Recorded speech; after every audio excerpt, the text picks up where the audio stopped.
Mike is brought to you in part by Smith Motor Sales of Haverhill, 420 River Street, exit 48 off 495. Make your voice heard. Call 978-374-1900. That's 978-374-1900. Okay, we are here. Good evening, William. How are you tonight? It's Thanksgiving week. And we're going to have a show about Thanksgiving. That's right. That's right. You picked up on that already. I did. Yeah. I couldn't help myself. Right. Everywhere I looked, I see turkey this and turkey that. No offense. Yeah, well, quit looking in the mirror. I can't help myself. Yeah. It's narcissism. I'm narcissistic. All right. This is the Open Mic Show, heard every Monday night at WHAV from 6 until 8 p.m. And tonight is our Thanksgiving night show, right? It is. It is. And We'll get some other things. We got a whole bunch of stuff lined up. We do, and I hope I'm we kind can of get excited to it about all. this. Right. I'm kind of excited. Got a. But one thing we always have is the LBD's second generation cake giveaways. Second generation I wonder if they Italian can make bakery. a cake, shaped like a turkey. Yeah, they can do that. I'm sure they could do most anything. My mother used to do that when I was a little kid. Really? Yeah. They tell you how to cut this and do this and get the the legs. You look like you're doing the way- hokey pokey there or whatever. Yeah. Anyway, enough of that. So if somebody has a birthday or anniversary in December. Actually, the first they should guest call we in. have has a birthday in December. All right. Well, we'll put his name Put in. his name into the Okay. hat.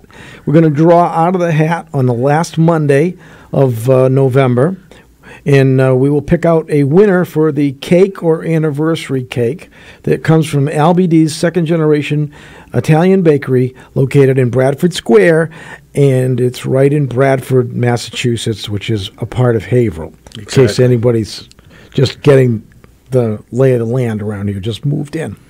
Anybody wants to know about Haverhill? You were born, bred? I was born and bred, yep. Yeah. Yep, and probably die here too. Hopefully. But not for a long time. Hopefully for not a long time. That's what I was about to say. Yep. I don't think I'm going anyplace. I like it. I like the people, and the people like you. You're going on people your like 24th me, year as a city councilor. Yeah. Which is kind of a nice thing. As long as they keep electing me, I can't leave. So Really? I hope they keep doing that. Wow, you're a slave to the politics of the city of Haverhill. I love it. Anyway, we need to keep it moving along here. So we also have a ticket to give away to the Festival of Trees that's going to include the Voices of Hope singing at the festival. It's coming up November 24th. That's this Saturday, 6 to 7:30.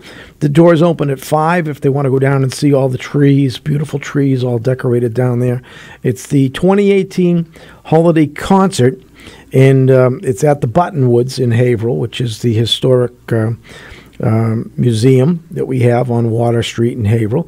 General admission for this one ticket is $25, but we're going to give it away. We're going to give it away to the first caller. Let's do that right now, 978-374-1900, because we're going to get so busy we don't want to forget to give this away. 978-374-1900 is the number to call if you would like the ticket to the Festival of Trees 2018 holiday concert coming up November 24th this Saturday. So give us a call, 978-374-1900. Chris, our producer, will take your information, and then we will announce it on the air sometime during tonight's show. Sounds good. All right. And why don't we take a short break, and then we'll be back to our first guest? All right, and we'll come right back. We've got a lot of stuff about Thanksgiving Day coming right up on the Open Mic Show on WHAV 97.9 FM. Open Mic! Bill Macek and the Open Mic Show will be right back. Get in on the action. Call 978-374-1900. Open Mic is brought to you in part by Smith Motor Sales of Haverhill, 420 River Street, exit 48 off 495. The Edwin V. Johnson Newsroom turns out local programs every day and night. Tune in for local news, Community Spotlight, and the Open Mic Show.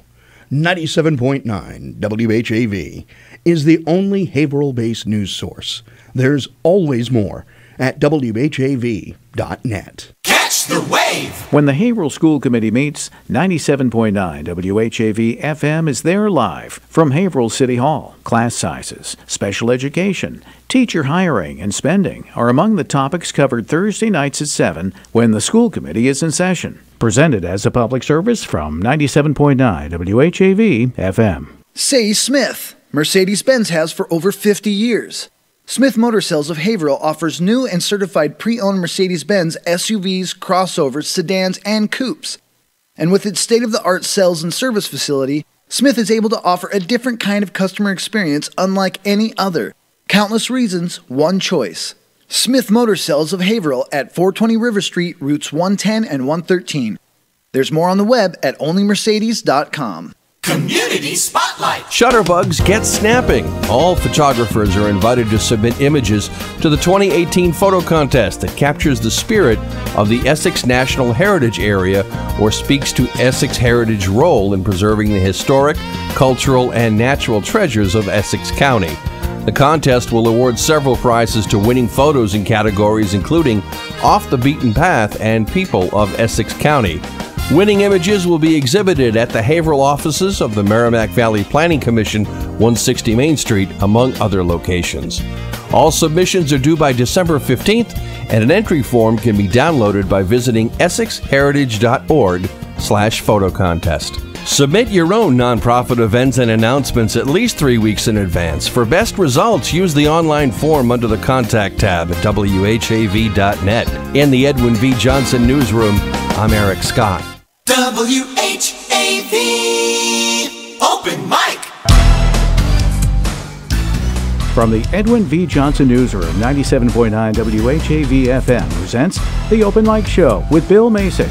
Open Mic is brought to you in part by Smith Motor Sales of Haverhill, 420 River Street, exit 48 off 495. Make your voice heard. Call 978-374-1900. That's 978-374-1900. And we're back on the Open Mic Show. Bill Macek and Bill Ellis. And Bill, we have somebody on the line. We do have Corporal William Ellis. And Corporal, are you on the line with us right now? Yes, I am. Well, first of all, we want to thank you very much for your service to this nation. And we're talking about Thanksgiving this week, and there are soldiers that don't have an opportunity to partake in Thanksgiving, and you were one of those a couple of years back. Where were you about 2 years ago, I think it was, spending Thanksgiving? So, Thanksgiving Day, 2015, I was stationed in Iraq with working with the 10th Mountain Division as part of the 716th Engineer Company. And what was Thanksgiving like? I mean, other than a very hot day over there, I'm quite sure. Well, what's the weather like? Where I was in the country, there was actually more snow in Iraq that year than there was in Vermont. Wow. Interesting. Yeah. Now, were you compelled to want to live in Iraq than in Vermont because it's less snow? Well, I was hoping that I would miss a winter, going to the desert, but that didn't work out. So when you have Thanksgiving over there, what sort of food did you folks have, and what was basically the feel of Thanksgiving Day? So at the chow hall or the cafeteria that we usually ate in, they would, the civilians that worked, their one job was to feed us. They would put up turkeys and pumpkins and the holiday decorations and stuff, and we were actually lucky. About the day before Thanksgiving, we were actually at one of the smaller outposts, pretty much near the front lines, and we were able to. We were lucky enough to go back to the main base, and so we were able to rest and relax and refit and I mean there's pumpkin pie and there's turkey and there's gravy, so it's pretty much the traditional American Thanksgiving meal. Is there something that you didn't have that you would have liked to have had on Thanksgiving? I mean, obviously being home with family, is always nice, but then again, when you deploy, the soldiers around you become family, so it was kind of like I was having a family dinner just with nobody that I was blood related to, so. Now, the officers, do they feed you as a sign of a thank you? Yep, so special holidays, Veterans Day, Thanksgiving, Christmas, the officers will actually go behind the serving line and they will serve their troops food as a sign of appreciation. It's like, you have to listen to us, every day of the year, and, this is a thank you for doing, such a good job. And, you can tell a captain who, normally doesn't take orders, but you're like, give me an extra spoonful of mashed potatoes, and he gives you an extra spoonful of mashed potatoes. That was kind of neat. Now, Christmas time, is it the same sort of scenario? Do they feed you also? And what is the meals that you have over there at that time? So Christmas again was pretty much the same. There was pumpkin pie and apple pie, and I think the one thing that I did miss was there wasn't any pecan pie, but I wasn't too upset about it. But there was turkey and stuffing and cranberry sauce. I was very thankful for that because I love cranberry sauce. And the officers and the first sergeants and the sergeant majors and the senior leadership, they will come down. I believe back in Kuwait, like there was generals actually serving the troops. Like a lowly private was getting served his turkey dinner by a general. So. Well, that's kind of nice that the commanding officers would do that, to show the troops that they appreciate, because they are away from home, and it is a sacrifice. It's a sacrifice for the soldier being away, and it's a sacrifice for the families to have their loved ones overseas. And as you mentioned that you weren't too far from the front line. Of course, that's a dangerous position to be in. Now, what portion of the country were you in? So I was in a portion of Iraq that's called Kurdistan, or Kurdish Iraq, where the main base where I spent Thanksgiving was actually the capital, which it's interesting because half the city is Catholic and half the city is Muslim. So it was interesting, the Catholic portion, we could actually see the large Christmas tree that they put up. And at the same time, you would hear daily calls to prayer for Muslim faith. Like in the same city, you're looking at one cityscape, and you're experiencing Christian faith and Muslim faith and everything like that. Now, you said that there was civilians that took care of the processing the food or cooking the food there at the base, and would you say they were Muslims or the Catholics that were doing that? No, they were United States citizens. They worked for a company that was contracted to do everything from pump fuel, keep our generators running, keep the washers and dryers running. They did a few other jobs around base. They did they were that portion. They were caterers. They literally went to Iraq to cook food for U.S. troops. Wow, and I'm sure that has a lot to do with security. Knowing that they're being vetted here in the United States when they go over there, versus hiring, somebody that's from the area, and you read and you hear every so often that somebody infiltrates and then they bring harm to our soldiers.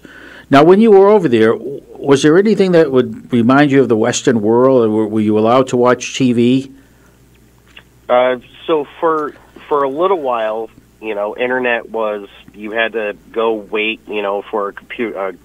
They would have like little internet cafes set up on base, and you'd be mid-conversation and the internet would cut out or the power would go out, or but after a while we were able to get reliable internet, to the point where I could actually sit in my own tent and talk to my mom, talk to my dad, email my girlfriend, or so on.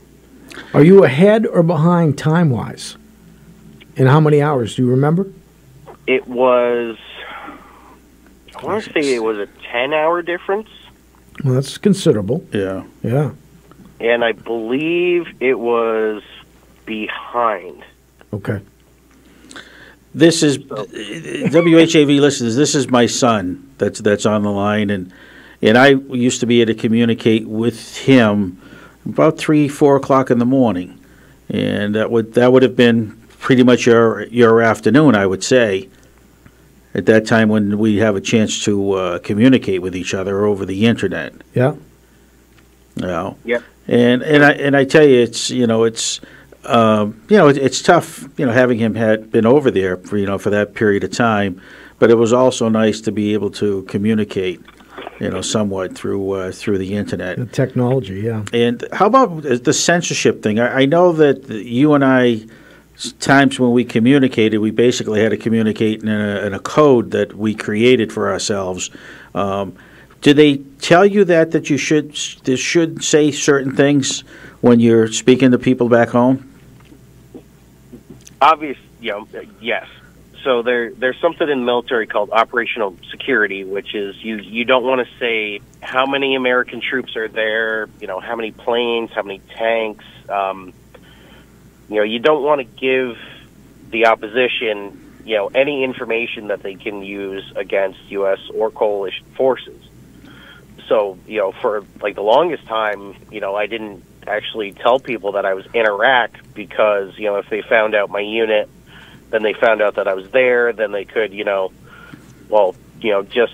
like you said, people have infiltrated bases, they put, A and B together, they hear something in the food line, maybe somebody's at the post exchange and they overhear something, and then they pass that on to someone with nefarious, who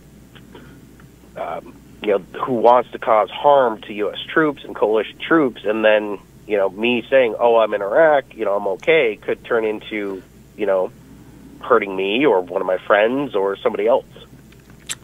Well, we're going to be asking folks in the WHAV listenership area, and we're going to be finding a cause or a group that will send items over to the troops. What sort of items do the troops like to get in the mail? So, as Dad, as you remember, I was always asking for beef jerky, high protein snacks. I was working out when I could. Salty snacks, just because it is so hot over there, and you sweat so much. Those little Gatorade Chewies, I loved. I could take them with me. If I was having a hard work day, I would just keep them in my pocket and take a couple of those, or take them at the gym. Or one thing that I always wanted to have that actually I didn't get, it was a local newspaper. And you can. So depending on where, if you have a loved one in the service and they're overseas, talk to them first, because it might actually be easier to get them a digital subscription rather than sending them a physical copy, because, they can log on if they have internet and they can read today's news, as it's posted today. Now, were there certain publications that you could read over there that you didn't need a subscription? So, almost everywhere I went, the military paper Stars and Stripes, which has been around since World War II, that was available. There was some magazines that were available. I think like Guns and Ammo was one of them. Rolling Stone was another one. Home and Garden was another one, which I found kind of interesting. But there are magazines that you can get over there, but the local papers are usually in, there's not a lot of English printed newspapers over there. So there is a radio station that we listen to. It's Armed Forces Network. There's a TV station, there's a radio station. So it was nice to be able to hear, obviously the English language in a foreign country, and listen to that, and they would talk about things going on in Florida and Texas and Massachusetts and, California and Wyoming and so on. Because I know if you go on the not USTA, it's United States Trotting Association, USA Today website, or the publication itself, they have a section where each state, they have a particular news story. Did you ever have an opportunity to look at that? So actually, Stars and Stripes kind of does something like that. We used to laugh because usually the weirdest stories come out of Florida. I don't know why. I have nothing against Florida, but we would always look at Florida first just to see what was going on, and then we would look for our home state, Vermont or South Carolina or Georgia or wherever we were from. Interesting. Now you were over there for what? How long a period of time? So I was overseas. I was quote unquote boots on ground for about 10 months, and my entire deployment between training to go over and demobilizing to come home in Texas, I was gone 13 months. Okay. Interesting time. Well, again, Corporal William Ellis, my son, I want to thank you very much on behalf of the folks here at WHAV and those that are listening to Merrimack Valley. Thank you very much for your service, and we hope that you have a happy Thanksgiving here on U.S. soil. Happy Thanksgiving, Will. Thank you very much. And also, on a closing comment, one of the organizations that I found to be very helpful when I was overseas is a organization titled Adopt a Platoon. So I don't have any of the web address or anything like that, but I'm sure if you Google it, you'll be able to find it. We used to get packages, everything from toothpaste, toothbrushes, playing cards. There was scrunchies for the females. They curtail their packages to both male and female soldiers. So and it's stuff that you can use. Excellent. Everyday stuff. So. Well, we're going to be taking a look at that, and that's a good idea, because we're going to look to promote folks in this area to send items to our soldiers overseas for this coming Christmas. Well, thank you very much. We're at the bottom of the hour, and you're listening to WHAV 97.9 FM. This is the Open Mic Show, and we'll be back right after this. Open Mic! Bill Macek and the Open Mic Show will be right back. Get in on the action.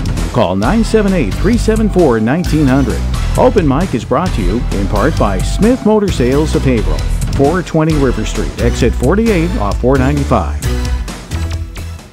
It's 6:30. WHAV is on Facebook. For quick access, visit WHAV.net and click on the Facebook icon. That we deliberate and achieve with wisdom and understanding, recognizing the rights of all of our citizens with full regard for the dignity and justice of the individual. Each week, WHAV News brings you live gavel-to-gavel coverage of the Haverhill City Council.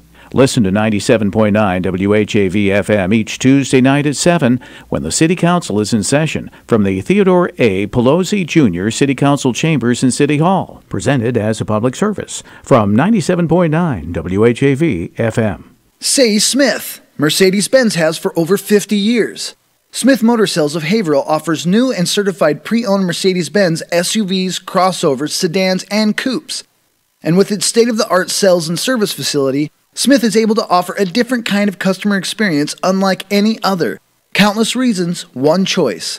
Smith Motor Sales of Haverhill at 420 River Street, routes 110 and 113. There's more on the web at onlymercedes.com. Wave weather.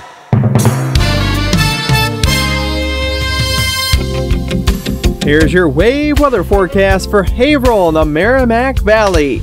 A rain-snow mix moving in tonight with a north wind near 5 miles per hour. Temperatures just drop a few clicks to near 34. Little mix around the area tomorrow. Some snow changing over to a little rain, only hitting about 35 degrees. North wind near 10 miles per hour, dropping back to 27 at night. Partly cloudy skies on Wednesday, high 38. I'm WHAV meteorologist Brian Ivy. Your next wave weather in 30 minutes.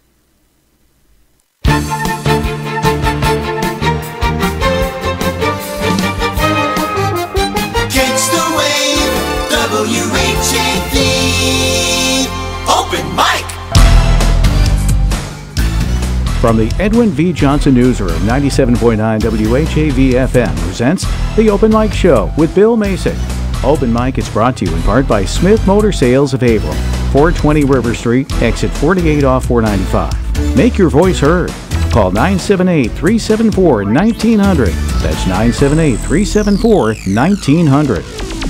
Back again on the Open Mic Show. We have the Thanksgiving show happening right now, our first annual Thanksgiving show. If anybody would like to call in the second hour when we'll have some breaks, if they want to either wish somebody, thank somebody for things they've done for them, it is Thanksgiving. So if somebody would like to make a thank their mother, their daughter, their whoever, they can call in and just thank the world for all they've accomplished, right?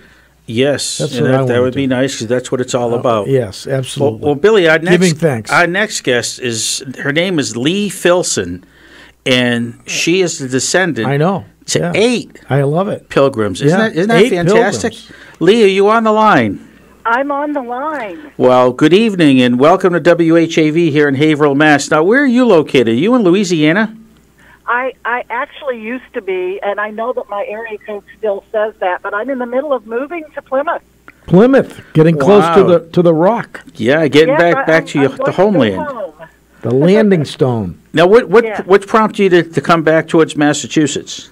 Well, I'll tell you what. I think it's in my DNA. I go back to 8 different lines of Pilgrim ancestors, and I got really involved in the story when I joined the General Society of Mayflower Descendants, and I just got so involved in it, I decided I wanted to be back home for 2020, so I bought a place right on Leiden Street where the Pilgrims first settled. Cool. Very nice. That is nice. Now, how did you know growing up as a kid that you were a descendant? I mean, did your folks tell you about your lineage? You know, I did not. It was a huge shock when I found out. It wasn't until I was probably in my 40s that my grandmother and her 3 sisters started going around doing genealogy. And they discovered it quite by accident, didn't believe it, contacted the Mayflower Society, and found out that indeed we were descendants. So it was a big shock to our entire family. Now, so it wasn't like high cheekbones or anything like that? No. That gave you... No, that was for being Indian. Yeah, right? that would have been Indian. But there was Indians at the first Thanksgiving, Will. Yes, that's right. There was. And, you know, you'd be surprised how many people in America have genealogy from both sides, both Native Americans as well as Mayflower Pilgrims. Now, here's a question outside of the box. Did the Pilgrims mate with the Indians? You know, not at that time. Okay. No, I mean, I can't actually tell you because I wasn't there, but I think it would have been highly doubtful. But I will tell you this about the Mayflower Pilgrims and the Wampanoag tribe: that is the only group of people ever in the history of our country that actually signed a peace treaty and kept it for 54 years. Wow. Well, that's encouraging. Now the first Thanksgiving, there was many Indians that were there. Most notably, though, I guess, was Massasoit, and he was the leader of the Wampanoag Indians. Do you know what was on the dinner table back then at that time? Well, actually, a lot of the things that we have in our Thanksgiving celebrations today are similar. There would have been turkey, only they, of course, would have shot and killed wild turkey. They had a lot more venison and probably had some fish as well. But of course, we all love cranberries, and that's where, you know, cranberry sauce, I'm sure there was something done there. But it's kind of hard to know actually for sure what was served. Now, you mentioned 8 pilgrims that you were related to. Do you know who they are at the top of your head? I do. Do you really want me to name them? Sure. I would be proud to do that. I descend from Isaac Allerton, his wife, Mary Allerton, and they had 3 children with them on the Mayflower, and I go back to the youngest, who was Mary Allerton, who later became Mary Allerton Cushman. She was only 3 years old when she was on the ship. Wow. I also am descended from Stephen Hopkins, Elizabeth Fisher Hopkins, his wife.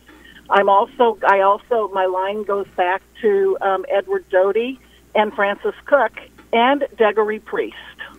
Now, you had mentioned before that Zachary Priest never made it to the Thanksgiving because he had passed away in the first winter? No, Deggery Priest died in the first winter, and so did, by the way, Mary Allerton. And so Isaac Allerton was left there with 3 kids, ages 11, 7, and 3. Did he remarry? He did. He married Fear Brewster, who was Elder Brewster's daughter.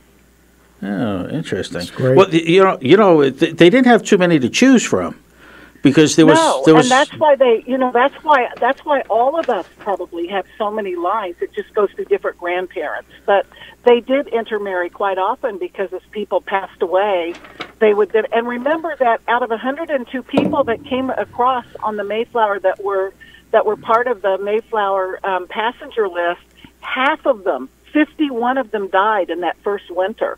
So there weren't a lot of them left to start procreating. So, of course, they married, those who were left married each other and started families. Were there, how many died on the way over from England? Over, there was only just Mary Norris, who was my grandmother, many generations back, actually was expecting. She lost her child on the way over, and then died in the first winter.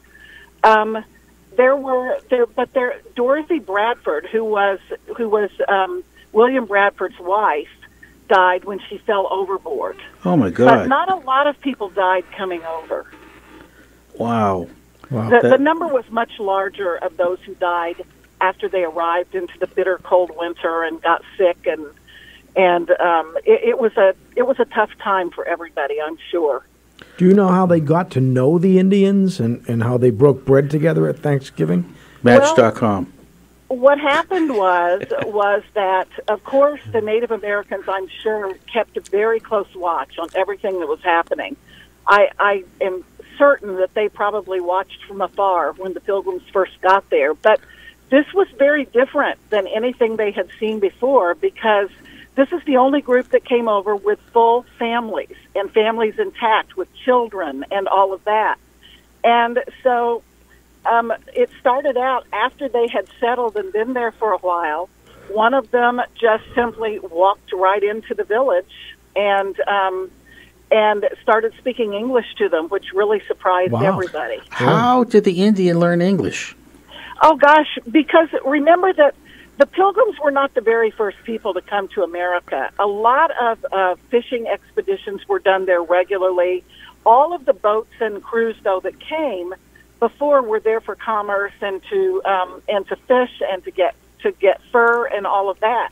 And as they did that through the years, they really got to know the Native Americans and trading, and some of them actually learned the language. In other cases, which is a very sad thing, some of the ships would capture Native Americans and take them back to Europe and sell them as slaves. And some of those, in fact, Squanto is very well known in the Mayflower Pilgrim story. And the reason he spoke English so well is because many years before that, he was captured and just treated brutally. It was a horrible, horrible thing that happened to him.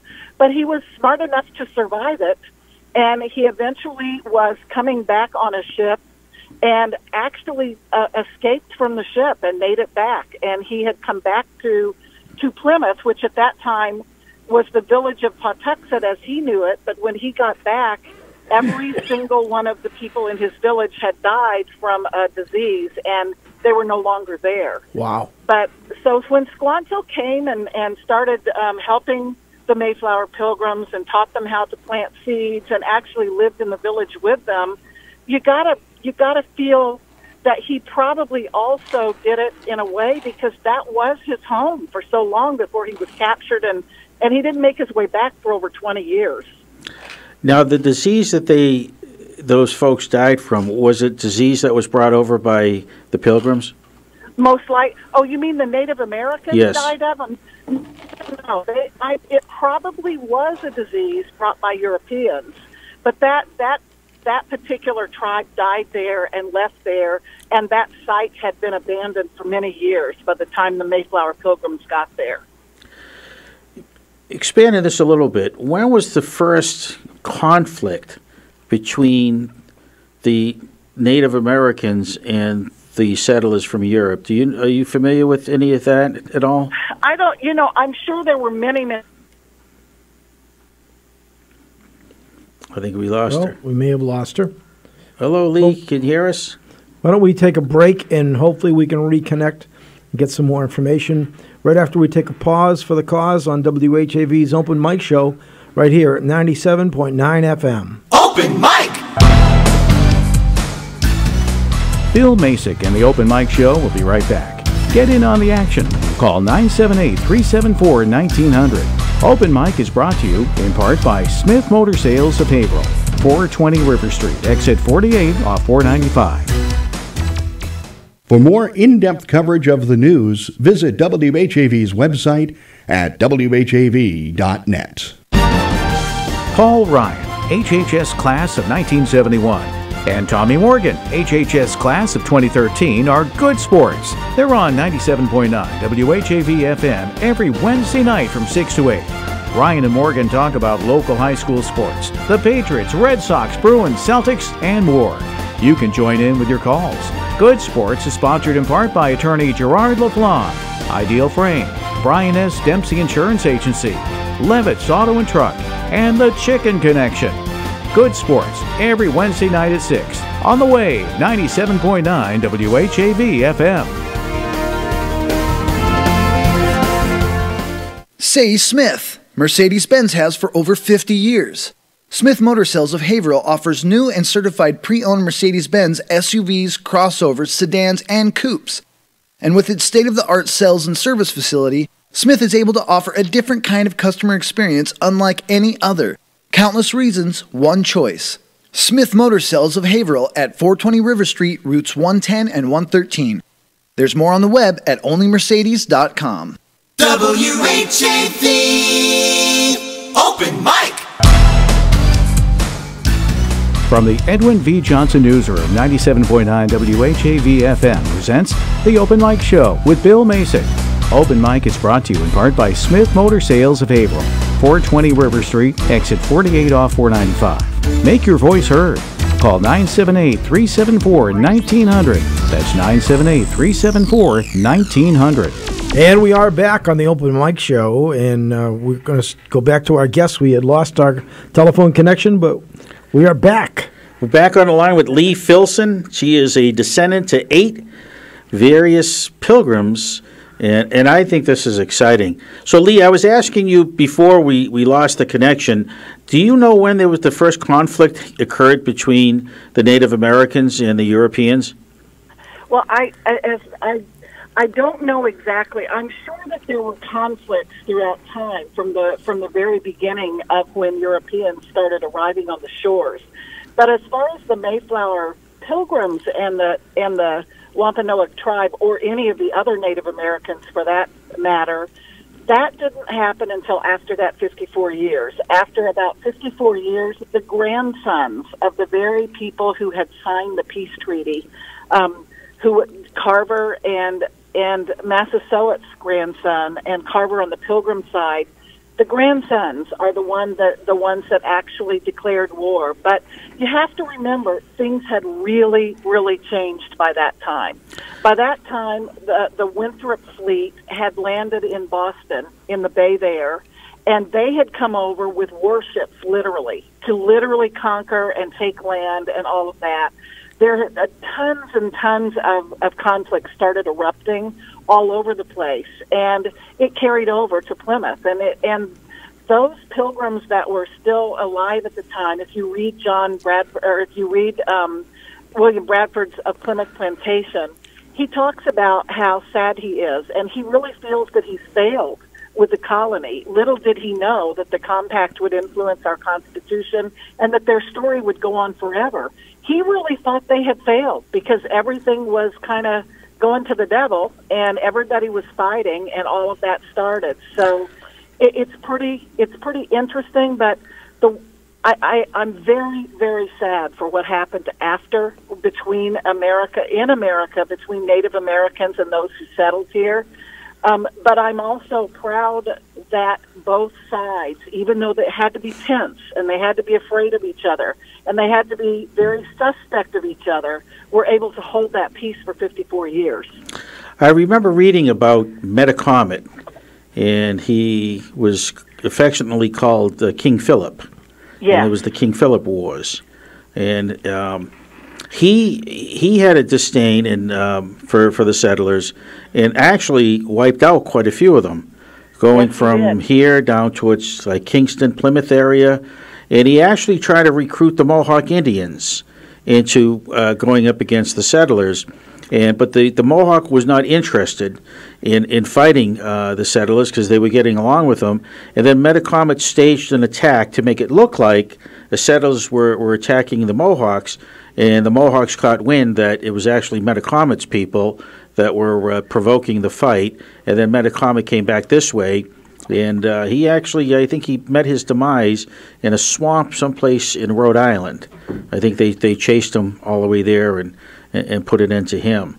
But, yeah, that's, the beginning of this country. It's, Interesting it's stuff. very volatile. It's very interesting. And, Lee, are you, when you're back, are you going to be a guide or do speaking engagements? Because you know so much information. As a matter of fact, I am. One of the things that the Mayflower Society is doing is at the top of Leiden Street sits a stone church.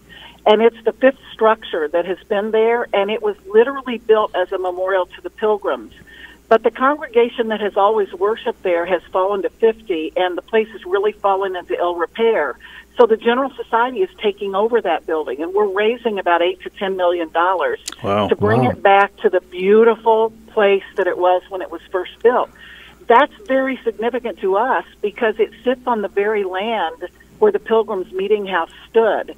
And so, yes, I'm coming back to work on that project and to tell the Mayflower story to as many people as will listen, not because even that I'm a descendant, but that just because historically, with all the division we have and all that we've got going on, it's real important that we know our roots and know where we came from. And I really think that learning that Mayflower story and how it got started will be beneficial. You know, they are definitely my family. I can say my family, but they're also America's family because they helped to found the nation. Correct. In the past couple of years, didn't they actually find a settlement that they believed the Pilgrims, and I think it was on top of a hill? I was reading an article. As a matter of fact, that was right by the meeting house that I'm telling you about. Right behind the meeting house is Burial Hill, where a lot of Pilgrim descendants, etc., have been buried. And they have started doing ground-penetrating radar in that area, and they think that they may have found the foundation of the original meeting house. And its footprint goes right alongside and behind where the fifth structure that we're saving stands. And we always knew that the meeting house was directly behind because it was just a little bit higher so that they could watch the water and watch everything to protect themselves. But, you know, the meeting house is so important because not only was it built as a memorial to the Pilgrims, you know, if you go there, it's not like a church. You don't see any angels or any of that. All of the stained glass windows are Tiffany stained glass windows, and they're all pictures of the Pilgrims. And it tells the entire the roof of the sanctuary is built to look like the bottom of the ship. It's absolutely spectacular to see and will be when it's done. But it's important to us because we know that our ancestors literally walked across that land every single day to go into the meeting house, which was directly behind. And now we think that the UMass Boston is the group that has been studying it, and they think they may have found the actual foundation, the foundation places where the meeting house stood. Now, the Mayflower actually was dismantled, I guess, when they came over here and to basically build homes, I would imagine. Well, it's really funny. It's a crazy story. The Mayflower went back to Europe, and it stayed in commerce. I mean, the Mayflower was never, ever meant to carry people. They were carrying, like, beer kegs and fish and all that sort of thing.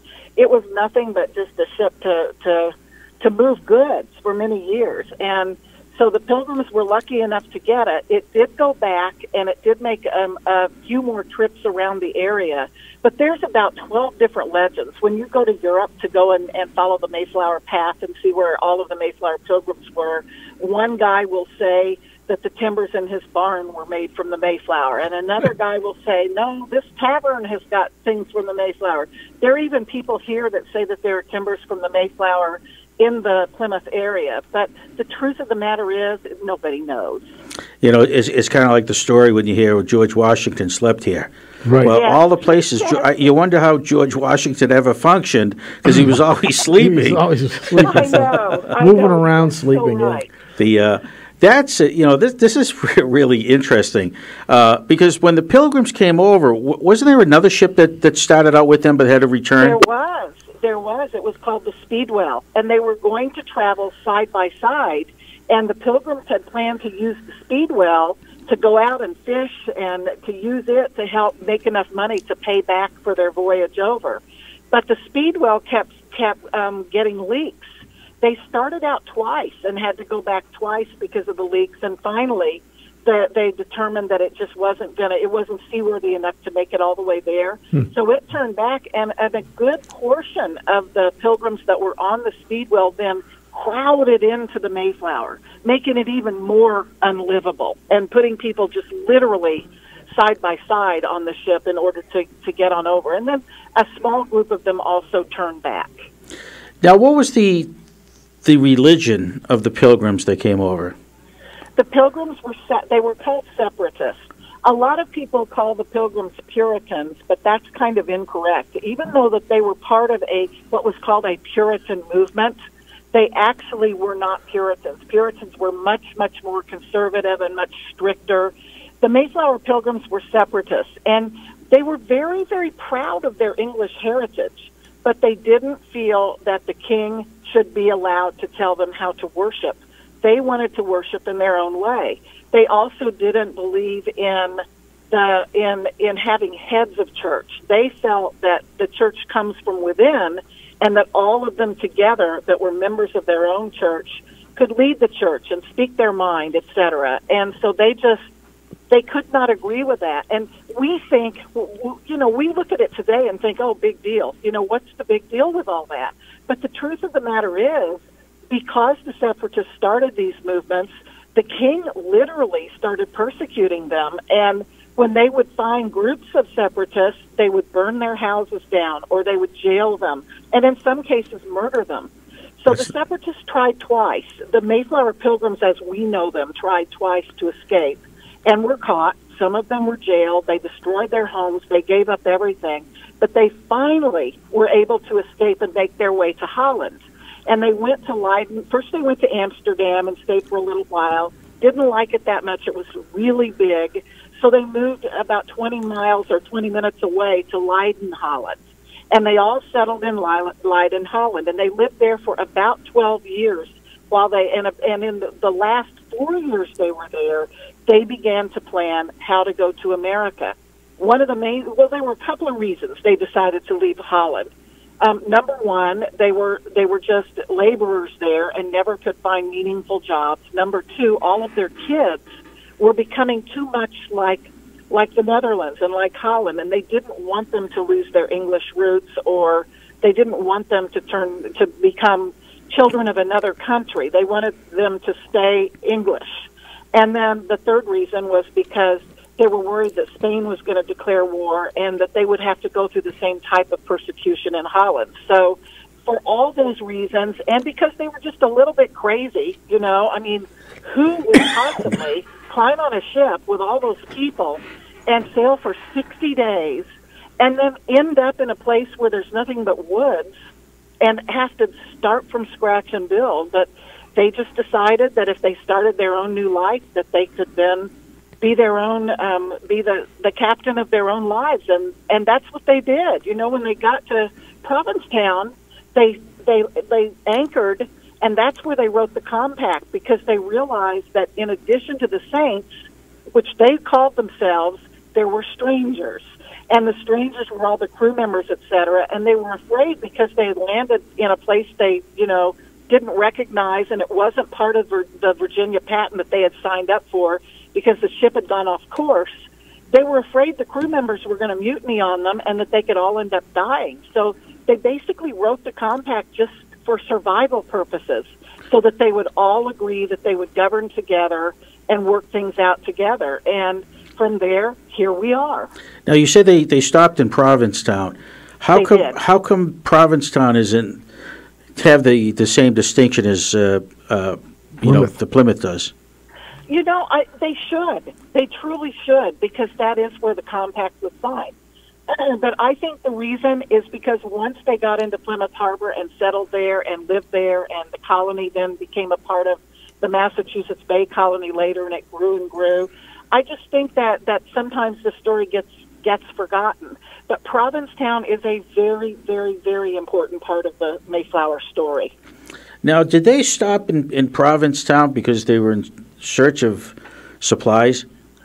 They stopped in Provincetown because the waters were very dangerous because they were afraid of what was going to happen when they landed. If everybody just went their separate directions, how could they survive? You know, who knows all of the varied reasons that they stopped. But they went to anchor and overnight wrote the compact before they then ventured on to the shores of America, now, or rather Plymouth. Were they originally heading towards Jamestown? They were originally heading near Jamestown. They had never planned to go to Jamestown, but they had planned to anchor and to build their own town somewhere within that Virginia Patents. But the ship went off course, and there was a terrible storm. The mast actually snapped, and the Pilgrims actually had a tool that they used in farming that they were able to bring the mast back up, hold it together, and anchor it so that they could keep going. But the storm blew them terribly off course, and they just, they weren't really sure what to do. So they had to think fast. All of a sudden, they're not where they're supposed to be. They don't have the patent. What do? They've still got to settle. They certainly weren't going to turn back.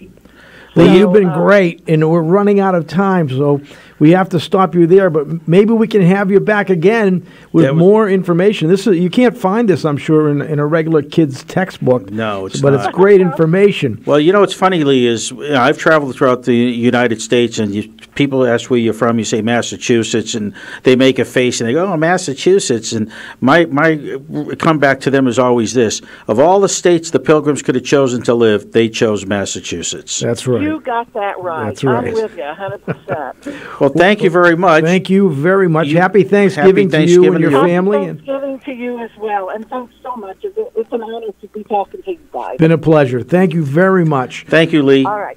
Okay. Bye-bye. We're going to pause for the top of the hour information, and we'll be back. And when we come back, we're going to give you all the instructions on how you can cook the best turkey you've ever cooked in your life. So don't go anyplace. Keep it right here on WHAV 97.9 FM. Open mic! Bill Macek and the Open Mic Show will be right back. Get in on the action. Call 978-374-1900. Open Mic is brought to you in part by Smith Motor Sales of Haverhill, 420 River Street, exit 48 off 495. It's 7:01. WHAV LP Haverhill.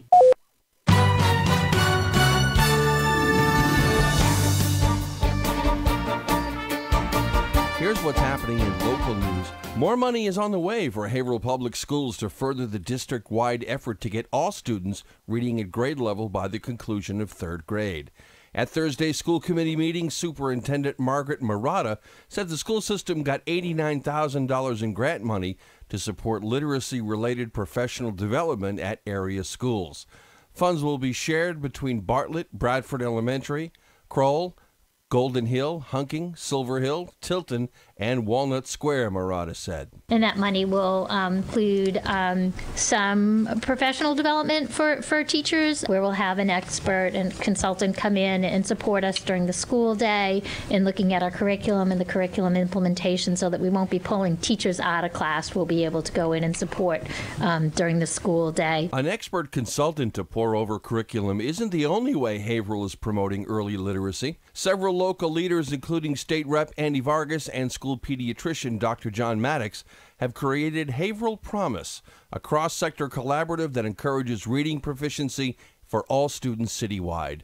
One early win for the group is the creation of little libraries at local businesses, including barbershops, that offer free books for children to read while waiting for their parents at those locations. Business Bulletin. Move over Black Friday in Haverhill. This coming weekend is all about Small Business Saturday. To bring attention to the city's local haunts, the Greater Haverhill Chamber of Commerce teamed with area companies to create a day of deals for shoppers. Downtown Haverhill is a hub for in-store specials, with Giving Tree Yoga, Design Her Eyes Lash Lounge, The Switchboard, and several other businesses planning giveaways, free food, and raffles. WHAV.net has the full list of retail specials planned across the Merrimack Valley in southern New Hampshire. Since those deals may change, it's always best to call the company directly to verify before shopping. Haverhill High's Hilly Nation is ready to make it a mindful Thanksgiving.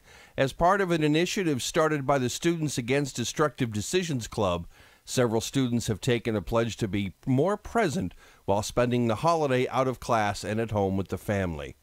At Thursday's school committee meeting, student representative Catherine Hubbard said the club is encouraging participation in what they call the Text Less, Live More Cold Turkey campaign. On Thanksgiving Day, it is phone down and gratitude up. Starting at midnight on November 22nd, our phones are off, out of sight and out of mind. To kick off an attitude of gratitude, the high school hosts a potluck dinner Tuesday, the 20th, for parents and students. On Thursday, the 22nd, Haverhill High's football Hillies take on the Lowell Red Raiders at Cawley Stadium in Lowell with kickoff at 10 a.m. WHAV will broadcast all the action live starting at 9:30 a.m. As the cleanup continues from the September 13th Merrimack Valley gas disaster, the National Transportation Safety Board last week issued 5 urgent recommendations to both the Commonwealth and Columbia Gas parent company, NiSource. In the wake of the gas-related explosions that killed a Lawrence man and left 21 others injured, Columbia has vowed to invest $150 million into a new overpressurization protection system to mitigate issues like those that occurred in Lawrence, Andover, and North Andover. The company's decision to implement the circuit breaker-style devices directly addresses the NTSB's request to continually monitor gas main pressures and place assets at critical locations to immediately shut down the system if abnormal operations are detected. Columbia Gas has also conducted a field survey of regulator stations and is working to upgrade maps of low-pressure regulator stations, said the company. In Thursday's safety summary, the NTSB also recommended the Commonwealth require a licensed engineer to sign off on all public utility drawings to vouch for accuracy. Nearly 1,800 families across the region remain in temporary housing, according to figures released Friday morning by Columbia Gas. Ongoing repairs are anticipated to take place on Thanksgiving Day, the company said. Workers were originally scheduled to have the day off, but a plea from Lawrence Mayor Dan Rivera put them back on the clock. Remember, WHAV is the only Haverhill-based news source. There's always more at WHAV.net. From the Edwin V. Johnson Newsroom, I'm Eric Scott. From Feature Story News in Washington, I'm Harry Horton. Nissan chairman Carlos Ghosn has been arrested over claims of financial misconduct. He'll be sacked by the Japanese carmaker on Thursday. Fire crews are still working to contain the fire, which leveled the California town of Paradise. Dozens of people are dead and hundreds are still missing. And UK Prime Minister Theresa May has launched a sales pitch to business leaders over her draft Brexit deal.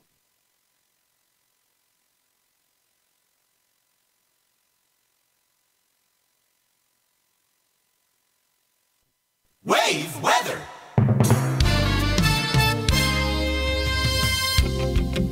Here's your wave weather forecast for Haverhill in the Merrimack Valley. A rain-snow mix moving in tonight with a north wind near 5 miles per hour. Temperatures just drop a few clicks to near 34. Little mix around the area tomorrow. Some snow changing over to a little rain, only hitting about 35 degrees. North wind near 10 miles per hour, dropping back to 27 at night. Partly cloudy skies on Wednesday, high 38. I'm WHAV meteorologist Brian Ivy. Your next wave weather in 30 minutes. 97.9 FM WHAV. WHAV. Merrimack Valley. Open mic.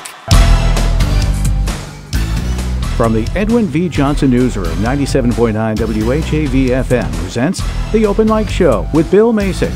Open Mic is brought to you in part by Smith Motor Sales of Haverhill, 420 River Street, exit 48 off 495. Make your voice heard. Call 978-374-1900. That's 978-374-1900. All right, we are back, second hour of the Open Mic Show, and it is a Thanksgiving, not Eve, but we're in Thanksgiving week, so we're talking Thanksgiving tonight. If anybody wants to call in, you got a couple of minutes right now before we get to our next guest at about 7:10. You can call in if you'd like to just say thanks to anybody in your life. Say it on the radio. Everybody's listening. 978-374-1900 is the number to call. We also want to remind everybody, if you have a December birthday or anniversary, call it in to our producer, Chris. give Chris the information, name, and contact information, and you know what? That person could win a cake from Albie D's second-generation Italian bakery right on South Main Street in Bradford here in Haverhill. So don't forget all that stuff. We're getting close. Now, I did say, I teased it a little bit, the next person we speak to is going to be the expert on how to cook a fantastic turkey for... Looking forward to that. I am too. But you know what? I'll ask us, though, the lineage and how much she knew about the history. Fantastic. Have you ever done any research on your lineage at all? No. Because my wife has, but I haven't. I did do some on you. Did some on me? I did, and you're related to Quasimodo. Is that why you wanted me to swab the inside of my mouth? I did, yes. I thought you were checking for bacteria. Because I looked at you and I looked at the picture in the book and I said, his face rings a bell. No, I haven't checked, but... Actually, I did. One time I have went to a feeling I know what it is, but sooner or later I'll get around to it. Well, when I was in college, I checked out the Boston Public Library and found people with my last name came over in 1630. Yeah. And I thought that was kind of exciting. Yeah. On a ship called the Well, Lion. Haverhill was actually founded in 1640. So maybe some of your people started Haverhill. You don't even know it. It could be. It's funny. It's actually, I went out to Ashfield, Massachusetts, and it was settled by a family named Ellis. Yeah. And it was exciting because they were actually having a ceremony that day, remembering the family that were the first settlers there. And the lady had said to me, she goes, "Oh, I live in the Ellis house, and there's a book on the genealogy of the Ellis family, of which I wish I had an opportunity to have looked at it." Because I tracked my family back. I think some of them left when the evacuation of Boston took place and went up to Canada, because I can trace the family up towards the Maritimes, over to Toronto, and then back down to Boston again. Interesting stuff, huh? So did they have immigration papers to get into Canada? No, thank goodness there was no wall. No wall either. No, there is not a Canadian wall. Do you think there should be? No. No, I think it's pretty good the way it is. I think it works pretty good. Billy, Canada's the 51st state, to let it be known. Yeah, right. I mean, well, we're just about there. I think Chris is getting our person on the line. This is exciting. It is exciting. I mean, I just... Do you cook? No, I'm an eater. Well, see, I guess you have to specialize in something. Yeah. Well, before the designated hitter, they used to ask me what position I played in baseball. I'd say, as a batter. You was as a batter? Yeah. All right. Anyway, we're going to get to our call right now, and I think her name is Beth. Hello, Beth. Hi, Bill. How are you? I'm good. How are you? Good. Thanks for having me. And we're going to let people know now that Beth is an expert advisor for Butterball, right? That's correct. I'm part of the Butterball Turkey Talk Line. Right. And Beth, what part of the country do you hail from? We are outside of Chicago here. Does Chicago have wild turkeys? Not that I've ever seen, and I've lived here my whole life. We have them all around Boston and up here. We're on I have 8 of them that live right in my neighborhood. The North Shore. 8 that live in my neighborhood. Yeah. Seriously, I get out in the morning and they're right there on the lawn. Right. They block the road. They block the roads, and cars can't get by at times. They're pretty independent. Yeah. All right. Yeah. Anyway, we have some questions, and we want to know maybe some information that you would just give us in general on how to cook the best turkey you've ever cooked in your life for this Thursday. Yeah, that's a great question. And here at Butterball, our big focus is just helping people to host like a boss. We just want to give people confidence that they're going to have a great Thanksgiving if they're hosting. It takes some of that pressure off. Sure it does. So when people call us to ask about how to cook a turkey, we give them our tried and true open pan roasting method. It's the simplest way to cook a turkey, and it delivers moist, juicy turkey every time. Now, is there butter in a Butterball turkey? There is actually no butter in a Butterball. They are pre-brined for you, but the butter is not an ingredient. So for people that have issues with lactose or dairy, things like that, you don't have to worry about that because there's no butter in a Butterball. It's just the name of the brand. How did that name come about? That's a great question. It hails from a long time ago, but I'm not sure. I'd have to look that up. We'll have to get back to you on now, that. Beth, before the show started, there were around the station here. The question, and I guess it was on some of our social media sites.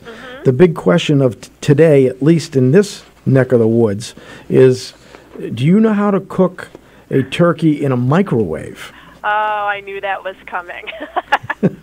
So yes, there's a big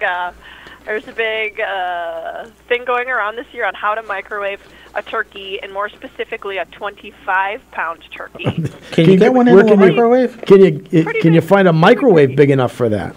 Well, the answer to that is probably no, but believe it or not, we have instructions on how to microwave a turkey successfully up to 12 pounds. Okay. And all jokes aside, because this is a joke that's happening this year, we give people these instructions every year. People that have been displaced from their home or their oven stops working. For one reason or another, the microwave is what they have to work with.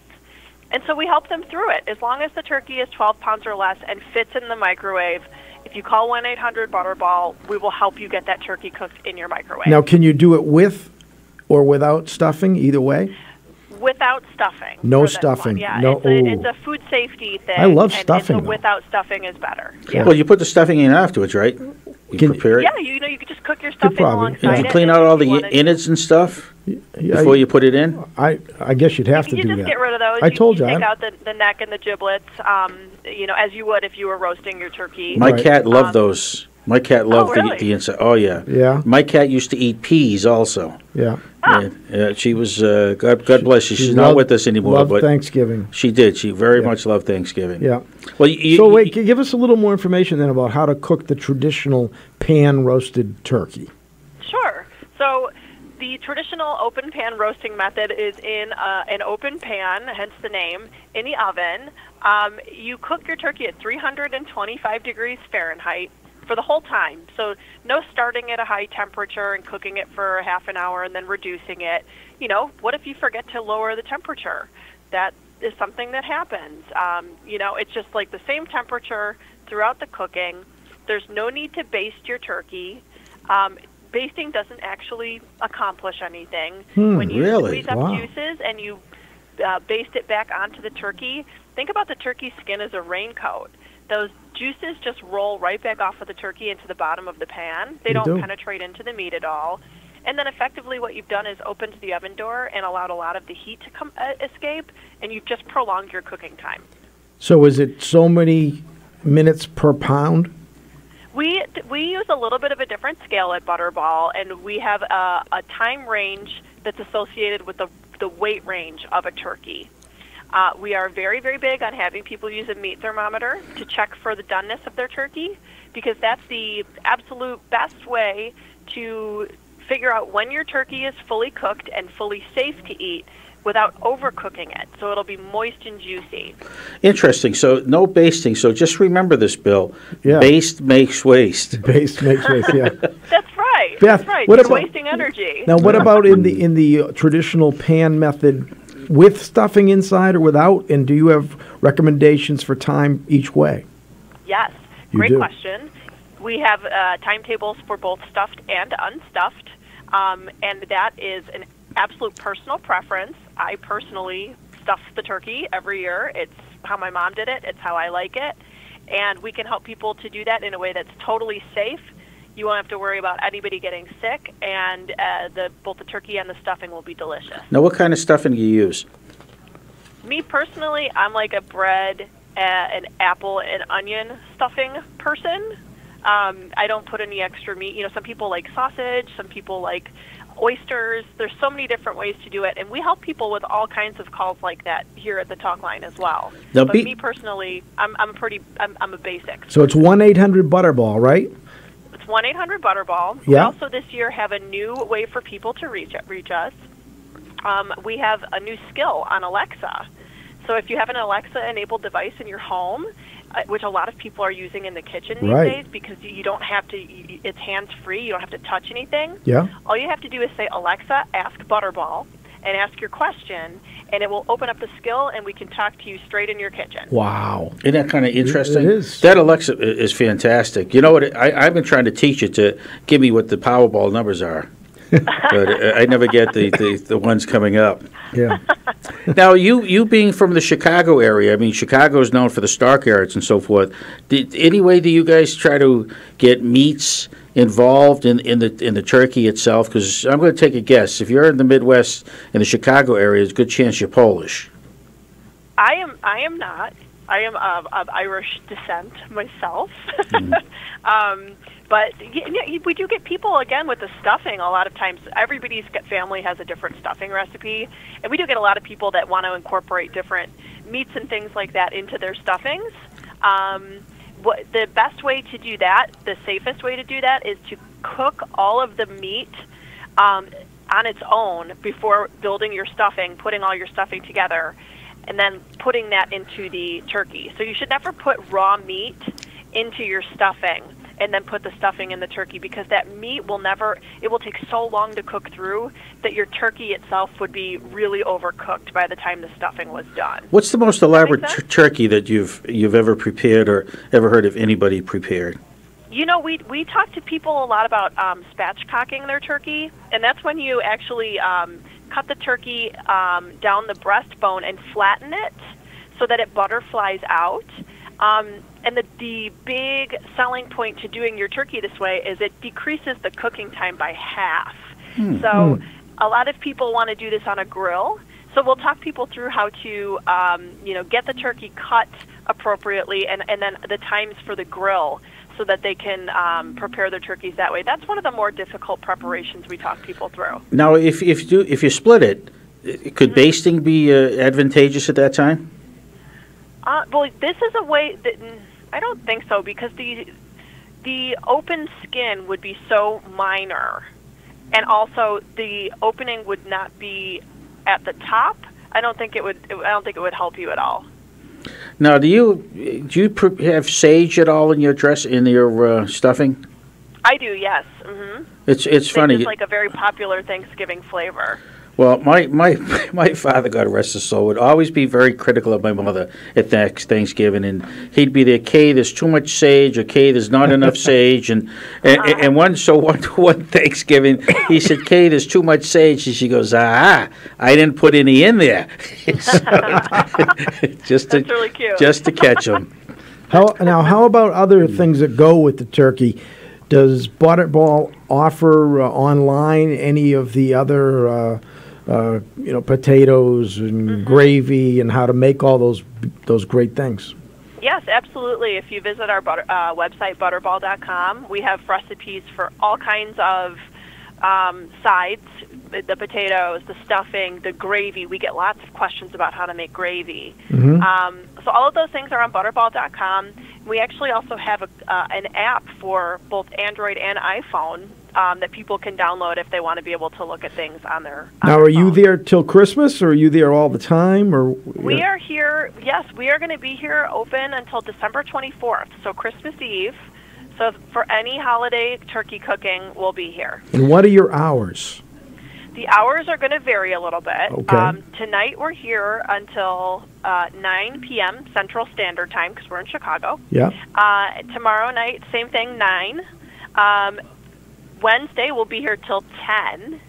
And then Thursday we open at 6 in the morning and we close at 6 at night. Are you working that day? Of course, we all work on Thanksgiving. There's about 50 of us here, and everybody has a shift on Thanksgiving Day, and it's actually probably the most fun day to be here. There's so much energy, and we're so busy, and we get to help so many people through their problems and help them out, and it's really a lot of fun to be here. Do you sometimes get calls from people that have just blown it and the turkey is like dried up, and they're calling you, how can I do another one real quick? Yeah, we do get that question, and depending on how quick is, we can help them. Well, they can you tell them to do the microwave method? How much quicker is a microwave turkey? Honestly, it's not that much quicker. It's just a different way of cooking it. So when people use the microwave and they choose that, it's not usually for the speed. It's usually because they don't have another option. They don't have an oven. They don't have a grill. So you tell them so that you don't do it at full blast microwave. You have them reduced. Yeah, you start out at full power, but then very quickly you reduce to 50%, and it stays at 50% for the rest of the time. So you have 50 people that are going to be in that. Are you in one big building in Chicago? Yes, we're in one big room. And who cooks on that day for you folks? Oh, we actually get catered in so that we have a nice meal during our shift.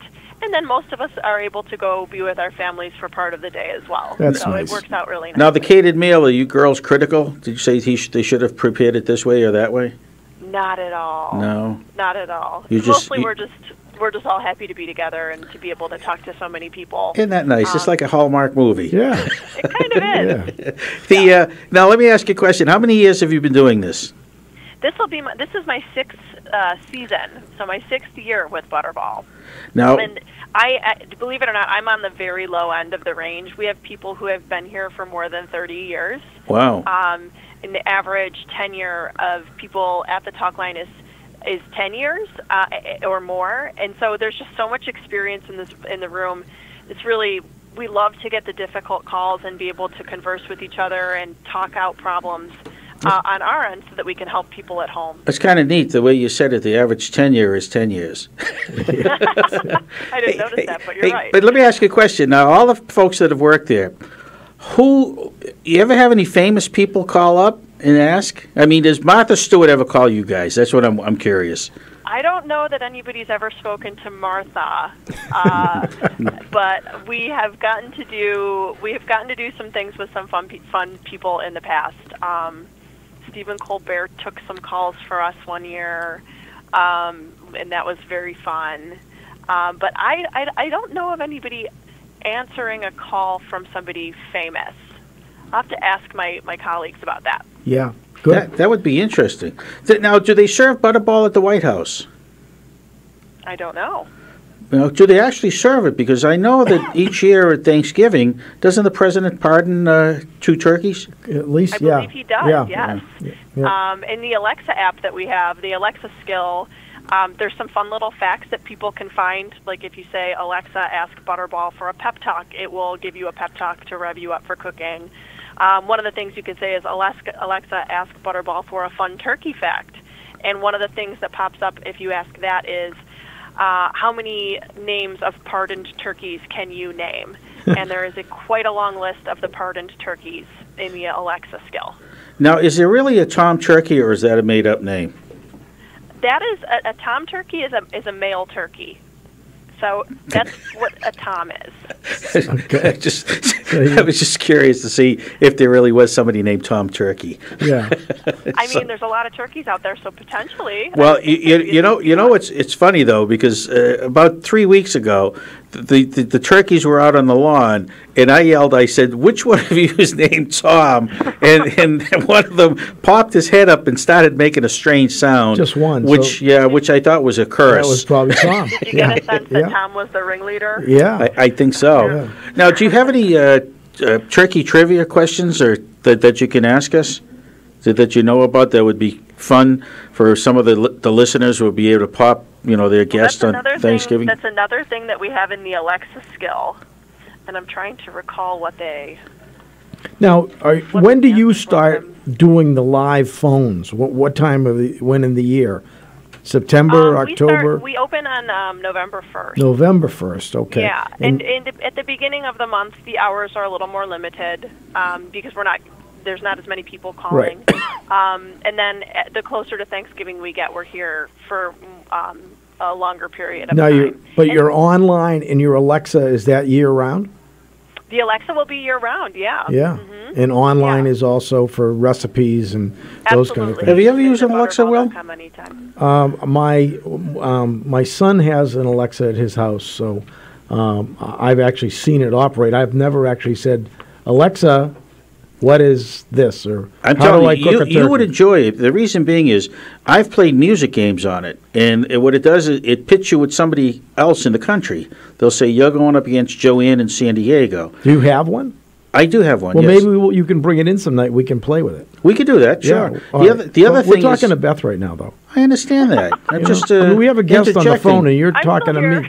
Yeah. Beth is going to be with us for a little while longer. Well, Beth, who was the president that brought about Thanksgiving, and it finally said that Thanksgiving is going to be the third Thursday of the month, or the last Thursday?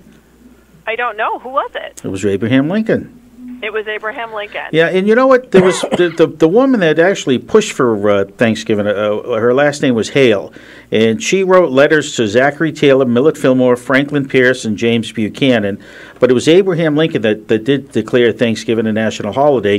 He did it in 1863, and you know he may have done that as a distraction because of the Civil War, kind of break things up a little bit. Sure. Now, when was That's very interesting. Thank you for teaching me that. When was the first? It's kind of like Clinton bombing the aspirin factory. Right.